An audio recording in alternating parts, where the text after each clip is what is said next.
very quickly a series of brief vignettes that provide some actual data and numbers. So decreasing cat populations in colonies, neighborhoods, and communities. So this is programs that are separate from the sheltering system. These cats never enter the shelter. They're just out in the community, and we either ignore them or we have some sort of intervention to manage them. So two examples. One is the University of Central Florida.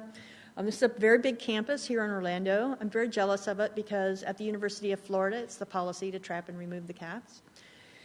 But in this campus, they had the traditional campus problems of cats causing a nuisance, and when the cat population grew to the point that it was terribly obvious, the pest control people would come and remove the cats. And that caused a lot of friction with staff and students who cared about the cats and were sabotaging the trapping efforts. So some staff at UCF started doing their own TNR back in 1991, which was when it was first developing. It seemed like an obvious solution on their own. They didn't hear about it from someone else. So their first attempts were to chase kittens around with leather gloves and try and catch those kittens. You can imagine that didn't work so well, but they learned about cat traps, and it just took off from there. They were data geeks, and they kept incredibly accurate records. They ran a TNR program and feeding program 365 days a year. They identified every single cat, and so they came to us with 11 years of data, which was really exciting. So, and this data is getting a little bit older now too, but we see that once they got all the cats identified and neutered by 1996, there were no more cats born on campus, and the colony sizes gradually decreased over time. And today, there's only 9 cats on campus. So this is a really well-run TNR program of pretty big scale. There were 155 cats in their total programs from start to finish. And if you want to say a definition of TNR working is decreasing the number of cats in an area, yes, we can say TNR works. There were 11 or 13 colonies on this campus, and several of them were down to extinction and were completely eliminated, even though the food sources were still there. We also showed that these cats, at least on this campus, lived a really long time after they were neutered. A side effect of TNR often is that cats may be adopted, especially the kittens that are still able to be socialized, might get adopted right away. But even a lot of the feral cats will eventually, as they age and become familiar with their caregivers, may be adopted over time. So that's a great outcome.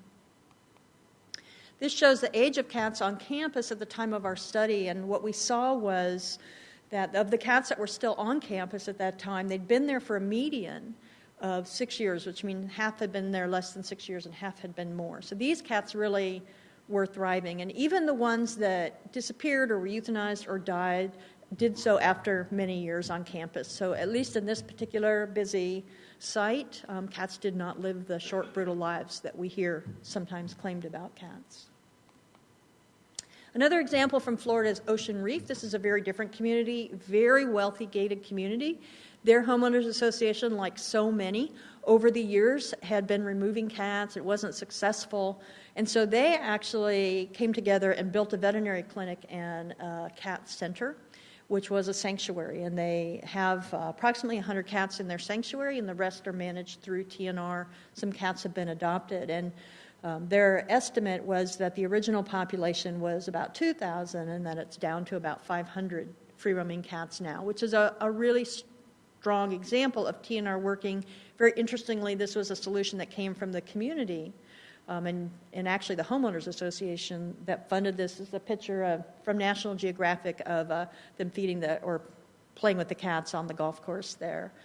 This is important because very close to this community are some highly endangered rabbit and rodent species, and there was concern that the cats were going over to the refuge and impacting the rodents, and they've set up camera traps to take pictures of animals over there, and no tipped-eared cat has ever been seen in the refuge.